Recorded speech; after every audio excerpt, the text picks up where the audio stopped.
স্ত্রীকে ভালোবাসুন এইভাবে। নাম্বার 1, স্ত্রী হচ্ছে আদরের জিনিস। তাকে গালি দেবেন না, তাকে খারাপ বলবেন না, কখনো বলতে যাবেন না তুমি দেখতে কালো, ঠোঁটটা বেশি মোটা, শারীরিক গঠন নিয়ে খোঁটা দেবেন না। নাম্বার 2, কখনো রান্নার ভুল ধরবেন না। একটু লবণ কম হলেই বলবেন না যা তোর রান্না খারাপ, কোনোদিন ভালো খাবার পেলাম না।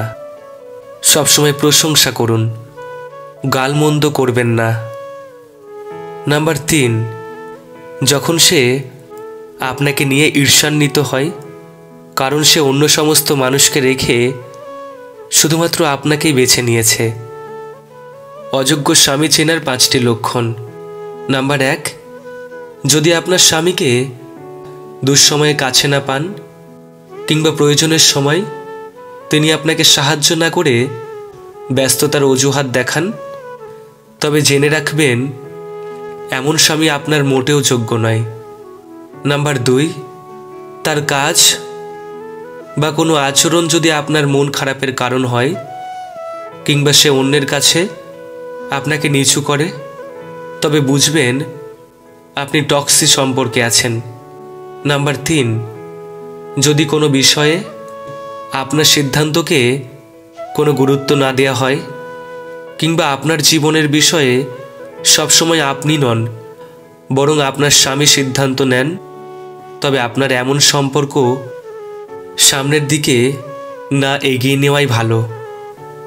নাম্বার 4, যদি আপনার স্বামীর কথার সঙ্গে কাজের কোনো মিল না পান, সারাক্ষণ কোনো রহস্যের চাদরে সে থাকতে পছন্দ করে কিংবা আপনার ফোনের অ্যাক্সেস নেন, তাহলে আপনি দুশ্চরিত্র কোনো লোকের সঙ্গে সম্পর্কে জড়িয়ে আছেন।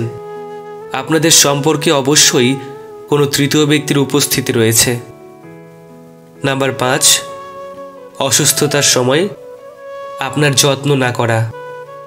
পুত্র যদি হয় গুণবান, মনে রেখো পিতামাতার কাছে তা সর্বদা স্বর্গ সমান। শারীরিক সৌন্দর্য নিয়ে কখনোই গর্ব করবেন না, কারণ তা আপনার সৃষ্টি নয়। বংশ নিয়েও গর্ব করবেন না, কারণ সেটা আপনি নির্বাচন করেননি। গর্ব করুন উন্নত চরিত্র নিয়ে, যা আপনি নিজে গঠন করেছেন। শুধু কাঁচা লঙ্কা খেলেই ঝাল লাগে না, উচিত কথা বললেও অনেক মানুষের ঝাল লাগে। মানুষের জীবনে প্রথম ভালোবাসা খুব গভীর হয়, তাই দ্বিতীয়বার প্রেমে পড়ার অনুভূতিটা চট করে আসে না, কিন্তু যখন চলে আসে সেটা হয় প্রথমবারের চেয়েও আরও গভীরতর। হেরে গিয়ে যে আবার চেষ্টা করার সাহস জাগাতে পারে সে হচ্ছে প্রকৃত জয়ী। যেখানে ভুল নেই সেখানে মাথা নত করবেন না, আর যেখানে সম্মান নেই সেখানে অবস্থান করবেন না, সেটা বন্ধু হোক কি ভালোবাসা হোক।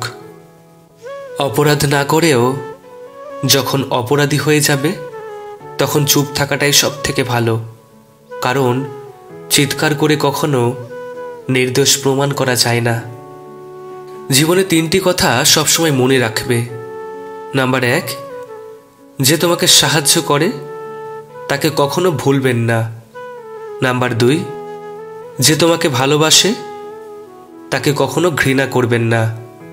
নাম্বার 3, যে তোমাকে বিশ্বাস করে তাকে কখনো ঠকাবেন না। আত্মা সেই মুহূর্তে মারা যায় যখন 80,000 টাকা বেতন পাওয়া অফিসার 300 টাকা উপার্জনকারী শ্রমিকের কাছে ঘুষ চায়।